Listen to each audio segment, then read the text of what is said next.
ሰላም ጤና ይስጥልን የተወደዳችሁ የገበያ ሚዲያ ተከታታዮቻችን የዕለተ ረቡዕ መጋቢት 23 ቀን 2018 ዓ.ም ለዕለቱ የመረጥናቸው አዳዲስ ሀገራዊ ዓለም አቀፋዊ እንዲሁም ስፖርታዊ የዜና ዘገባዎቻችንን ይዘንላችሁ ቀርበናል። የዜና ዘገባዎቻችንን ስፖንሰር ያደረገልን አጋራችን ደግሞ የሮሃ ፎሬክስ ቢሮ ነው። በዜና ዘገባችን ላይ የሮሃ ፎሬክስ ቢሮን የዕለቱን የውጭ ምንዛሬ ተመን መረጃ እናጋራችኋለን። በቅድሚያም አርዕስቶችን መንግስት በነዳጅ አቅርቦት ላይ ያጋጠመውን ችግር ለመቋቋም የሚያስችሉ አዳዲስና አስገዳጅ ውሳኔዎችን ይፋ አደረገ። በሌላ በኩል ከመካከለኛው ምስራቅ ጦርነት በፊት የአንድ በርሜል ነጭ ናፍጣ ዋጋ $80 የነበረ ሲሆን አሁን ላይ ግን $230 ሲደርስ ቤንዚን ደግሞ ወደ $150 ማሻቀቡን ሚኒስቴር መስሪያ ቤቱ አስታውቋል። በዝርዝር እናጋራችኋለን። ከውጪ የእስራኤሉ ጠቅላይ ሚኒስትር ቤንያሚን ኔታንያሁ ለሀገሪቱ ሕዝብ ባደረጉት ንግግር የእስራኤልና የአሜሪካ ወታደራዊ ዘመቻ የቴህራንን ገዢ ስርዓት በስልታዊ መንገድ እያደቀቀው ነው ሲሉ ተናገሩ። በሌላ በኩል እስራኤል በክልሉ ካሉ ጠቃሚ ሀገራት ጋር አዲስ የሚስጥር ጥምረት እየመሰረተች መሆኑን የጠቆሙት ጠቅላይ ሚኒስትሩ ዝርዝር መረጃውን ግን በቅርቡ ይፋ እንደሚያደርጉ ቃል ገብተዋል። በዝርዝር የምትሰሙት መረጃችን ነው። አሜሪካ ዲፕሎማቶቿ በሙሉ የኤክስ ገጽ ማህበራዊ ሚዲያን እንዲጠቀሙ ለሁሉም የአሜሪካ ኤምባሲዎችና የዲፕሎማቲክ ተልእኮዎች መመሪያ አስተላለፈች። በሌላ በኩል ኢራን በኒውክሌር መሰረተ ልማቶቿ ላይ የተፈጸመውን ጥቃት ለመበቀል ማይክሮሶፍት፣ አፕል፣ ጉግል፣ ቴስላና ቦይንግን ጨምሮ 18 የአሜሪካ ኩባንያዎችን ልትደበድብ በመሆኑ ሰራተኞች በአፋጣኝ ተቋማቱን ለቀው እንዲወጡ አሳስባለች። ሙሉ መረጃውን እናደርሳችኋለን። ፕሬዚዳንት ዶናልድ ትራምፕ የአሜሪካ ጦር በ2 ወይም በ3 ሳምንታት ውስጥ ኢራንን ለቆ እንደሚወጣ የተናገሩ ሲሆን ስለ ጦርነቱ ወቅታዊ ሁኔታና ቀጣይ እርምጃዎች ደግሞ ዛሬ ረቡዕ ምሽት ለሕዝብ ንግግር ያደርጋሉ ተብሏል። በሌላ በኩል የሩሲያ ወታደራዊ የመጓጓዣ አውሮፕላን ተከስክሶ በውስጡ የነበሩ በርካታ ሰዎች በሙሉ ሕይወታቸው ማለፉ ተነግሯል። በዝርዝር ይዘነዋል። የተወደዳችሁ የገበያ ሚዲያ ተከታታዮቻችን እነዚህንና ስፖርታዊ መረጃዎችን ጨምሮ ሌሎች መረጃዎችን ይዘናል። አሁን ደግሞ በዝርዝር ወደምንመለከታቸው ዜናዎቻችን እናልፋለን። ዘመናዊነትን ከልምድ ጋር አንድ ላይ የያዘው ዲኤምሲ ሪል ስቴት በለቡ መብራት የሚገኘው ሳይታችንን የጃፓኖች የህንፃ ጥበብ የሆነውን አልሙኒየም ፎርምወርክ በመጠቀም በከፍተኛ ጥራትና ፍጥነት እየገነባን እንገኛለን። መኖሪያ አፓርትመንቶቻችን በብዙ የካሬ አማራጮች ከ1 ዓመት እስከ 1 ዓመት ተኩል እንዲሁም ከ2 ዓመት እስከ 3 ዓመት የሚረከቧቸው ከስቱዲዮ እስከ ባለ 4 መኝታ እንዲሁም ፔንትሃውስ ቤቶችን ጨምሮ በልዩ ቅናሽ አቅርበንላችኋል። በ10% ቅድመ ክፍያና 30% በግንባታ ሂደት የሚከፍሉበትን እንዲሁም በ25 ዓመት እየኖሩ የሚከፍሉበትን 60% የባንክ ብድር ከልዩ ቅናሽ ጋር ማቅረባችንን ስንገልጽ በታላቅ ደስታ ነው። የንግድ ሱቆችን ከ33 ካሬ ጀምሮ 15% ቅድመ ክፍያ እኛ ጋር ያገኛሉ። ከበዓል በፊት ይህን ቪዲዮ አይተው ለሚመጡ 15 ደንበኞች ብቻም ልዩ ቅናሽ አለን። ለበለጠ መረጃ ከታች ባለው ስልክ ይደውለው። መንግስት በነዳጅ አቅርቦት ላይ ያጋጠመውን ችግር ለመቋቋም የሚያስችሉ አዳዲስና አስገዳጅ ውሳኔዎችን ይፋ አደረገ። መንግስት በመካከለኛው ምስራቅ ጦርነትና ዓለም አቀፍ ቀውስ ምክንያት በነዳጅ አቅርቦት ላይ ያጋጠመውን ችግር ለመቋቋም የሚያስችሉ አዳዲስ ውሳኔዎችን አሳልፏል ሲሉ የንግድና ቀጠናዊ ትስስር ሚኒስትሩ ዶክተር ካሳሁን ጎፌ ተናግረዋል። ሚኒስትሩ በመካከለኛው ምስራቅ ያለው ጦርነትና አለመረጋጋት በሀገራችን የነዳጅ ግብይትና አቅርቦት ላይ ሊያደርስ የሚችለውን ተጽዕኖ እንዲሁም መንግስት የሚከተላቸውን አቅጣጫዎች በተመለከተ ማብራሪያ ሰጥተዋል። በዚህም ደግሞ የነዳጅ አቅርቦትና ስርጭትን የሚከታተል እርምጃ የሚወስድና ነዳጅ ቅድሚያ የሚሰጣቸውን ዘርፎች የሚለይ ልዩ ክፍል መቋቋሙን ይፋ አድርገዋል። በጦርነቱ ምክንያት በዓለም አቀፍ ደረጃ ከጦርነቱ በፊት የአንድ በርሜል ነጭ ናፍጣ ዋጋ $80 የነበረ ሲሆን አሁን ላይ ግን $230 ሲደርስ ቤንዚን ደግሞ ከ$70 ወደ $150 ማሻቀቡን የተናገሩት ዶክተር ካሳሁን በግዢ ሂደት ላይ የነበረ ከ180 ሺህ ሜትሪክ ቶን በላይ ነዳጅ አለመቅረቡን ጠቁመዋል። በሌላ በኩል የዓለም አቀፍ የነዳጅ ዋጋ በከፍተኛ ሁኔታ ቢጨምርም መንግስት የዜጎችን ኑሮ ለመግታት በአሁኑ ወቅት በነጭ ናፍጣ ላይ በ1 ሊትር 95 ብር በቤንዚን ደግሞ 42 ብር ድጎማ እያደረገ ይገኛል ያሉት ሚኒስትሩ እስካሁን 262 ቢሊዮን ብር ገደማ ድጎማ መደረጉን በማንሳት በየወሩም ከ15 እስከ 20 ቢሊዮን ብር ለድጎማ እየተመደበ መሆኑን ጠቅሰዋል። በመሆኑም የነዳጅ አቅርቦት እጥረቱ በሀገርና በዜጎች ማህበራዊና ኢኮኖሚያዊ እንቅስቃሴ ላይ ጫና እንዳያሳድርና በፍትሃዊነት ለመምራት መንግስት ከትላንት ማለትም መጋቢት 22 ቀን 2018 ዓ.ም ጀምሮ ተግባራዊ የሚሆን የቅድሚያ አሰጣጥ ውሳኔ ማስተላለፉን ይፋ አድርገዋል። በዚሁ መሰረት ነዳጅ የሚያጓጉዙ ተሽከርካሪዎች፣ ከፍተኛ አምራችና የኤክስፖርት ድርጅቶች፣ ልዩ ትኩረት የሚሹ የመንግስትና የግል ፕሮጀክቶች፣ የገቢና ወጪ ንግድን ጨምሮ መሰረታዊ የፍጆታ ምርቶችን የሚያጓጉዙ ተሽከርካሪዎችና ግብርናን የሚያዘምኑ ትራክተሮች በማደያ ቅድሚያ እንዲሰጣቸው ተወስኗል ተብሏል። በተጨማሪም የከተማና ሀገር አቀፍ የብዙሃን ትራንስፖርት ተሽከርካሪዎችና በናፍጣ የሚሰሩ ሌሎች ለህብረተሰቡ ግልጋሎት የሚሰጡ ተሽከርካሪዎች የቅድሚያ የነዳጅ አጠቃቀም አሰራር የሚተገበር መሆኑን ገልጸዋል። ከዚህ ውጪ የሚደረግ የነዳጅ ስርጭት ደግሞ ተገቢ ባለመሆኑ እርምጃ ይወሰዳል ያሉት ሚኒስትሩ ይህንን ውሳኔም በአግባቡ ለማስፈጸም በቅንጅት እንደሚሰራም ተናግረዋል።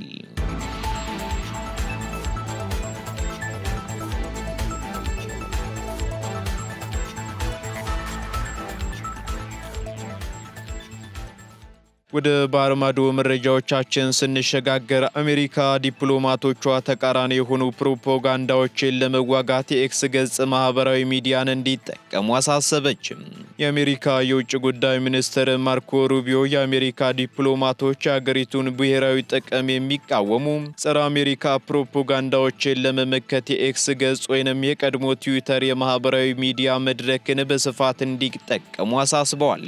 ሚኒስትሩ ለሁሉም የአሜሪካ ኤምባሲዎችና የዲፕሎማቲክ ተልእኮዎች በላኩት መመሪያ ዲፕሎማቶች የውጭ ሀገራት የሚያሰራጩትን የተዛባ መረጃ ለመከላከል ንጹህ ተሳትፎ እንዲያደርጉም ትዕዛዝ አስተላልፈዋል። በተለይም የኤለን መስክ ንብረት በሆነው ኤክስ መድረክ ላይ የሚገኘውንና በተጠቃሚዎች ተሳትፎ መረጃን የሚያርመውን ኮሚኒቲ ኖትስ የተባለውን ተግባር እንደ ዋነኛ መሳሪያ እንዲጠቀሙበትም ጠቁመዋል። ይህ መመሪያ ዲፕሎማቶች ከመከላከያ ሚኒስቴር፣ ፔንታጎን፣ የስነ ልቦና ዘመቻ ክፍል ጋር በቅንጅት እንዲሰሩ የሚያበረታታ ነው የተባለ ሲሆን በዋናነት እንደ ሩሲያ፣ ቻይናና ኢራን ያሉ ሀገራት በአሜሪካ ላይ የሚሰነዝሩትን የዲጂታል ተጽዕኖ ለመመከት የታለመ ነውም ተብሏል። ማርኮ ሩቢዮ በመመሪያቸው ላይ አክለው ዲፕሎማቶች በቢሮክራሲያዊ አሰራር ሳይገደቡ በወቅታዊ ጉዳዮች ላይ ፈጣን ምላሽ በመስጠት የአሜሪካን እውነተኛ ታሪክ ለዓለም ማሳወቅ እንዳለባቸው አጽንኦት ሰጥተዋል። በሌላ በኩል የኢራን እስላማዊ አብዮታዊ ዘብ በበኩሉ እንደ ማይክሮሶፍትና አፕል ባሉ ግዙፍ የአሜሪካ የቴክኖሎጂ ኩባንያዎች ላይ ጥቃት እሰነዝራለሁ ማለቱን ተከትሎ ፕሬዝዳንት ዶናልድ ትራምፕ ዛቻውን በባሩድ ሽጉጥ ሊመቱት ነው ወይ በማለት ማፌዛቸው ተገልጿል። ኢራን ይህንን ማስጠንቀቂያ ያስተላለፈችው ደግሞ በአሜሪካና በእስራኤል ጥምረት በኒውክሌር መሰረተ ልማቶቿ ላይ የተፈጸመውን ጥቃት ለመበቀል እንደሆነ የሚገለጸች ሲሆን ማይክሮሶፍት፣ አፕል፣ ጉግል፣ ኢንቴል፣ ቴስላና ቦይንግን ጨምሮ 18 የአሜሪካ ኩባንያዎች በመካከለኛው ምስራቅ ያላቸው ቅርንጫፎችን የጥቃት ኢላማ እንደሚሆኑ ማስታውቃለች። ኩባንያዎቹ ለአሜሪካና ለእስራኤል የስለላ ድጋፍ ይሰጣሉ በማለት የከሰሰው የአብዮታዊ ዘቡ መግለጫ ሰራተኞቹ ሕይወታቸውን ለማዳን በአስቸኳይ ስራቸውን ለቀው እንዲወጡም አሳስቧል። ለጉዳዩም ደግሞ በዋይት ሃውስ ምላሽ የሰጡት ፕሬዝዳንት ዶናልድ ትራምፕ የኢራንን ዛቻ በፌዝ በማንቆለጳጰስ በምን ሊመቷቸው ነው? በባሩድ ሽጉጥ ነው ወይ ሲሉ ጥያቄም ሰንዝረዋል። ትራምፕ አክለውም ኢራን በአሜሪካ ተቋማት ላይ ጉዳት የማድረስ ወታደራዊ አቅምም ሆነ የኒውክሌር መሳሪያ የመጠቀም ድፍረት እንደሌላት ተናግረዋል።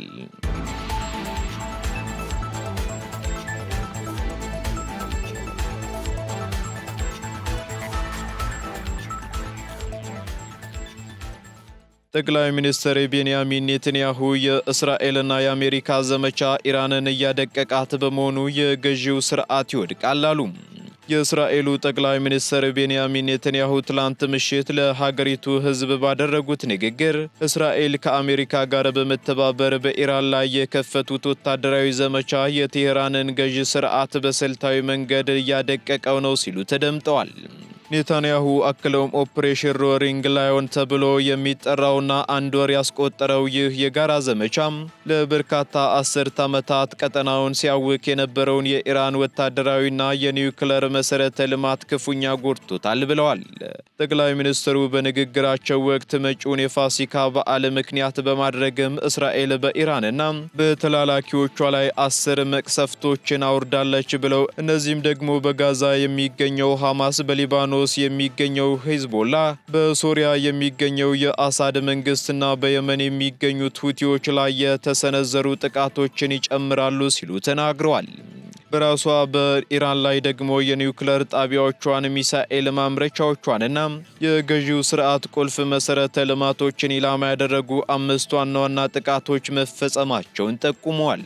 ኔታንያሁ ቀደም ብሎ ይሁን ወይንም ዘግይቶ የቴህራን አምባገነን ስርዓት መውደቁ አይቀሬ ነው ያሉም ሲሆን እስራኤልና አሜሪካ የኢራን ሕዝብ የራሱን ዕድል በራሱ እንዲወስን ምቹ ሁኔታ እየፈጠሩ መሆኑንም ገልጸዋል። ኢራን አሁንም ከመቼውም ጊዜ በላይ ደክማለች፣ እስራኤል ደግሞ ከመቼውም ጊዜ በላይ ጠንክራለች ሲሉም አክለዋል። በተጨማሪም ጠቅላይ ሚኒስትሩ ኢራን ላለፉት ዓመታት ለሽብር ተግባርና ለጦር መሳሪያ ግንባታ ያወጣቸው $1 ትሪሊዮን በላይ ገንዘብ በከንቱ መፍሰሱን ገልጸው የአሜሪካው ፕሬዝዳንት ዶናልድ ትራምፕ ለወሰዱት ታሪካዊ አመራርና ድጋፍም ምስጋና ቀርበዋል። እንዲሁም እስራኤል በክልሉ ካሉ ጠቃሚ ሀገራት ጋር አዲስ የምስጢር ጥምረት እየመሰረተች መሆኑን በንግግራቸው ማጠቃለያ ላይ የጠቀሱት ኔታንያሁ ይህን የኢራንን ስጋት ደግሞ በጋራ ለመመከት የሚያስችል በመሆኑ ዝርዝር መረጃውን ግን በቅርቡ ይፋ እንደሚያደርጉ ቃል ገብተዋል።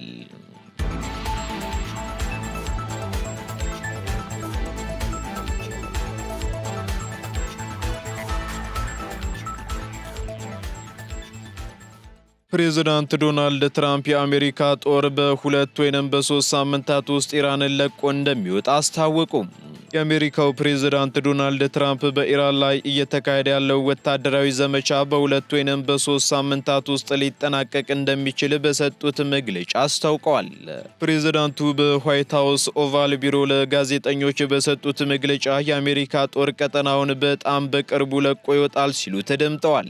ፕሬዝዳንቱ ይህንን የጊዜ ገደብ ያስቀመጡት ደግሞ በጦርነቱ ምክንያት በከፍተኛ ሁኔታ የናረውን የነዳጅ ዋጋ አስመልክቶ ለቀረበላቸው ጥያቄ ምላሽ ሲሰጡ ሲሆን ኢራንን ለቀን ስንወጣ ግን የነዳጅ ዋጋ በከፍተኛ ሁኔታ ይወርዳል ብለዋል። ፕሬዝዳንት ትራምፕ አክለውም ጦርነቱን ለማስቆም የግድ ከቴህራን ጋር ስምምነት ላይ መድረስ እንደሚያስፈልግ ገልጸው ዋናው ግብ ደግሞ ኢራን የኒውክለር መሳሪያ እንዳይኖራት ማድረግ መሆኑንና ይህም ደግሞ በተግባር መረጋገጡን አመላክተዋል። በሌላ በኩል ዓለም የነዳጅ ዋጋ ወሳኝ የሆነውን የሆርሙዝ ወሽመጥ ደህንነትን በተመለከተ አሜሪካ ከዚህ በኋላ ኃላፊነት እንደማትወስድም ትራምፕ አስታውቀዋል። ኦፕሬሽን ኤፒክ ፉሪ ተብሎ የሚጠራውና ከአንድ ወር በላይ ያስቆጠረው ይህ ጦርነት በዓለም የኢኮኖሚና የፖለቲካ መድረክ ላይ ከፍተኛ ተጽዕኖ እያሳደረ መጥቷል። በተጨማሪም ፕሬዝዳንት ዶናልድ ትራምፕ ዛሬ ረቡዕ ምሽትም ስለ ጦርነቱ ወቅታዊ ሁኔታና ስለ ቀጣይ እርምጃዎች ለሕዝቡ ንግግር ያደርጋሉ ተብሎ ይጠበቃል።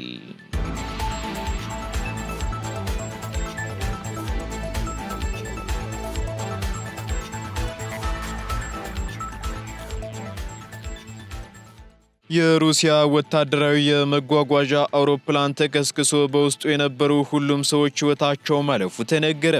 በክራይሚያ ባህረ ገብ መሬት ላይ ትላንት ምሽት አንድ የሩሲያ የጦር ኃይሎች የመጓጓዣ አውሮፕላን ተከስክሶ በውስጡ የነበሩ 29 ሰዎች በሙሉ ሕይወታቸው ማለፉን የሩሲያ መከላከያ ሚኒስቴር አስታውቋል። እንደ ሚኒስትሩ መግለጫ ከሆነ አናቶቭ ኤን-26 የተሰኘውና ለወታደራዊ ሎጂስቲክ አገልግሎት የሚውለው አውሮፕላን አደጋው የደረሰበት መደበኛ በረራ እያከናወነ በነበረበት ወቅት ነው ብሏል። በዚህም ደግሞ በአውሮፕላኑ ውስጥ 23 ወታደራዊ ተሳፋሪዎችና 6 የበረራ ሰራተኞች የነበሩ ሲሆን አደጋው በደረሰበት ስፍራ ምንም አይነት የተረፈ ሰው አለመገኘቱ ተረጋግጧል። የመጀመሪያ ደረጃ የምርመራ ሪፖርቶች እንደሚያመላክቱ እንደሚያመላክቱት ከሆነ ደግሞ ለአደጋው መንስኤ ሊሆን የሚችለው የቴክኒክ ብልሽት እንጂ በአውሮፕላኑ ላይ የተሰነዘረ የጠላት ጥቃት አይደለም ተብሏል።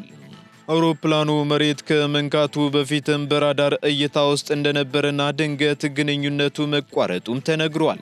የሩሲያ አቃቤ ሕግ ቢሮና የመከላከያ ሚኒስቴር ልዩ መርማሪ ኮሚሽን ወደ ስፍራው የተላከ ሲሆን የደህንነት ደንቦችን በመጣስ ወይንም በጥገና ጉድለት ረገድ የታየ ችግር መኖር አለመኖሩን ለማጣራት ምርመራ መጀመሩ ተገልጿል። ክራይሚያ በሩሲያ ቁጥጥር ስር ከዋለች ወዲህ በክልሉ ከሚታየው ወታደራዊ እንቅስቃሴ ጋር ተያይዞ መሰል ድጋፎች አልፎ አልፎ የሚያጋጥሙ ቢሆንም የትላንቱ አደጋ ግን በሟቾች ቁጥር ከፍተኛው መሆኑ ተነግሯል።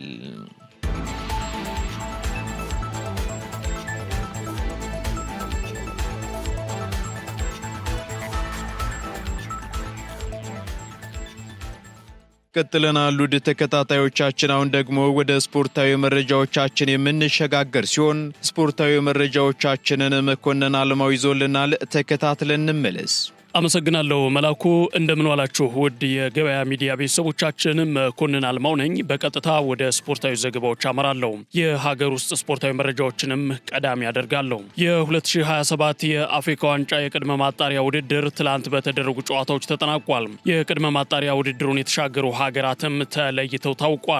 በፊፋ ደረጃ መሰረት ዝቅተኛ ደረጃ ላይ የተቀመጡ 12 ሀገራት የተሳተፉበት የ2027 የአፍሪካ ዋንጫ የቅድመ ማጣሪያ ውድድር ትላንት በተደረጉ ጨዋታዎች ተጠናቋል። በድሬዳዋ ስቴዲየም ባደረገችው የመልስ ጨዋታ የሳኦ ቶሜና ፕሪንሲፒ አቻዋን 1-0 በማሸነፍ በድምር ውጤት 4-0 ድል ያደረገችው ኢትዮጵያ፣ ኤርትራ፣ ደቡብ ሱዳን፣ ብሩንዲ፣ ሌሴቶና ሶማሊያ ተጋጣሚዎቻቸውን በማሸነፍ ወደ ምድብ ድልድሉ የተቀላቀሉ ሀገራት ሆነዋል። በዚህ መሰረት የ2027 የአፍሪካ ዋንጫ የምድብ ማጣሪያ ውድድር የተጠቀሱ 6 ሀገራትና በቀጥታ በምድብ ድልድሉ የሚካፈሉ 42 ሀገራትን ጨምሮ 48 ቡድኖች ይካፈሉበታል። ከነሐሴ 2018 እስከ መስከረም 2019 ዓ.ም ባለው ጊዜ ይጀመራል ተብሎ የሚጠበቀው የ2027 የአፍሪካ ዋንጫ የምድብ ማጣሪያ ውድድር ከ3 እስከ 4 ሀገራት ባቀፉ 13 ምድቦች ተከፍሎ የሚካሄድ ሲሆን ምድባቸውን በበላይነት ያጠናቀቁ 13 ቡድኖችና እንዲሁም 3 በምርጥ ሁለተኛነት ማጣሪያውን ያገባደዱ ብሔራዊ ቡድኖች በቀጥታ በአፍሪካ ዋንጫው ይሳተፋሉ። የተቀሩት በየምድቡ ሁለተኛ ደረጃን ይዘው ያጠናቀቁ 10 ቡድኖች ደግሞ በደርሶ መልስ የጥሎ ማለፍ ጨዋታ አከናውነው አሸናፊዎቹ 5 ሀገራት ወደ ውድድሩ የሚያመሩ ይሆናል። የአፍሪካ ዋንጫ በ2027 በ3 ሀገራት ማለትም በጎረቤት ሀገር ኬንያ፣ ታንዛኒያና ዩጋንዳ አዘጋጅነት የሚካሄድ ይሆናል። አፍሪካዊቷ ሀገር ዲሞክራቲክ ኮንጎ ለዓለም ዋንጫው አለፈች። ወደ ዓለም ዋንጫው ለማለፍ ሌሊቱን በተደረገ ጨዋታ ዲሞክራቲክ ኮንጎ ጃማይካን 1-0 በማሸነፍ የ2026 የዓለም ዋንጫ ተሳታፊነቷን አረጋግጣለች። ዲሞክራቲክ ኮንጎ ከ52 ዓመታት በኋላ ነው ወደ ዓለም ዋንጫው የተመለሰችው። በዚህም አፍሪካ በዓለም ዋንጫው መድረክ ተጨማሪ ተሳታፊ ሀገር ማግኘት ችላለች። ሞሮኮ፣ ቱኒዚያ፣ ግብፅ፣ አልጄሪያ፣ ሴኔጋል፣ ኮትዲቫር ወይም አይቮሪ ኮስት፣ ጋና፣ ኬፕ ቨርዴ፣ ደቡብ አፍሪካና ዲሞክራቲክ ሪፐብሊክ ኮንጎ ለ2026 የዓለም ዋንጫ ማለፋቸውን ያረጋገጡ የአፍሪካ ሀገራት ናቸው። ቦስኒያ፣ ቱርክ፣ ስዊድንና ቼክ ሪፐብሊክ ለዓለም ዋንጫው ማለፍ ችለዋል። የቱርክ ብሔራዊ ቡድን ከኮሶቮ ጋር ያደረገውን ጨዋታ 1-0 በሆነ ውጤት ማሸነፍ ችሏል። በዚህም ቱርክ ከ2002 በኋላ ማለትም ከ24 ዓመታት በኋላ ለመጀመሪያ ጊዜ ወደ ዓለም ዋንጫው ማለፍ ችላለች። ቱርክ በዓለም ዋንጫው በምድብ 4 ከአሜሪካ፣ ፓራጓይና አውስትራሊያ ጋር ተደልድላለች። በተመሳሳይ የስዊድን ብሔራዊ ቡድንም ከፖላንድ ጋር ያደረገውን ጨዋታ 3-2 በማሸነፍ ለዓለም ዋንጫው ማለፉ አረጋግጧል። በቪክቶሪ ኮሬሽ ተከሻ ታዝላ ወደ ዓለም ዋንጫው ያለፈችው ስዊድን በምድብ 6 ከኔዘርላንድ ከጃፓንና ከቱኒዚያ ጋር ተደልድላለች። ቼክ ሪፐብሊክ በበኩሏ ለዓለም ዋንጫው ማለፍ የቻለች ሌላኛዋ ሀገር ሆናለች። ቼክ ሪፐብሊክ ከዲሞክራቲክ ጋር ያደረገችውን ጨዋታ በመለያ ምት 3-1 በማሸነፍ ለዓለም ዋንጫው ማለፍ ችላለች። በዚህም ቼኪያዎች ከ20 ዓመታት ጥበቃ በኋላ ወደ ዓለም ዋንጫው ተመልሰዋል። ቼክ ሪፐብሊክ በዓለም ዋንጫው ከሜክሲኮ፣ ደቡብ ኮሪያና ደቡብ አፍሪካ አፍሪካ ጋር ተደልድላለች። የጣሊያን ብሔራዊ ቡድንን በፍጹም ቅጣት ምት 4-1 በሆነ ውጤት ያሸነፈችው ቦስኒያ በበኩሏ የዓለም ዋንጫውን ተቀላቅላለች። በመደበኛው የጨዋታ ክፍለ ጊዜ አንድ አቻ የተጠናቀቀው የሁለቱ ሀገራት ጨዋታ ወደ ፍጹም ቅጣት ምት አምርቶ ቦስኒያን ባለድል አድርጓል። በዚህም ቦስኒያ ከ12 ዓመታት በኋላ ለዓለም ዋንጫው ማለፏን ስታረጋግጥ የጣሊያን ብሔራዊ ቡድን በበኩሉ በተከታታይ ለሶስተኛ ጊዜ ከዓለም ዋንጫ ውድድር ውጭ ሆኗል። ቦስኒያ በዓለም ዋንጫው ከኳታር፣ ስዊዘርላንድና ካናዳ ጋር ተደልድላለች። መላኩ የሰዓቱ የስፖርት ዜናዎችን በዚሁ ላብቃ። አመሰግናለሁ።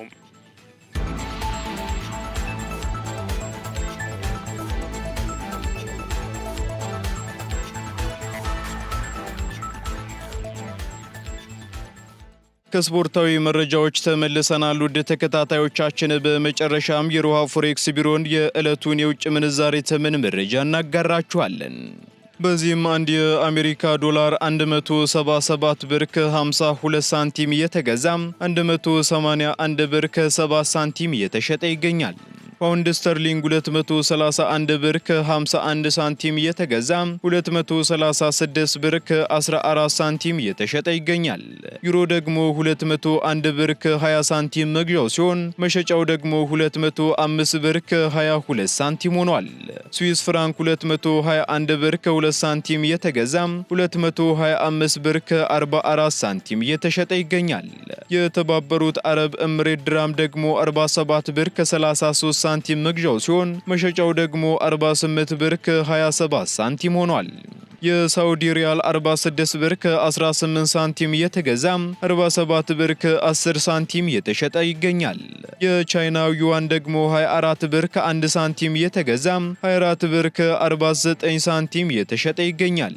የካናዳ ዶላር እንዲሁ 122 ብር ከ40 ሳንቲም እየተገዛ 124 ብር ከ84 ሳንቲም እየተሸጠ መሆኑን የሮሃ ፎሬክስ ቢሮ የዕለቱ የውጭ ምንዛሬ ተመን መረጃ ያመለክታል።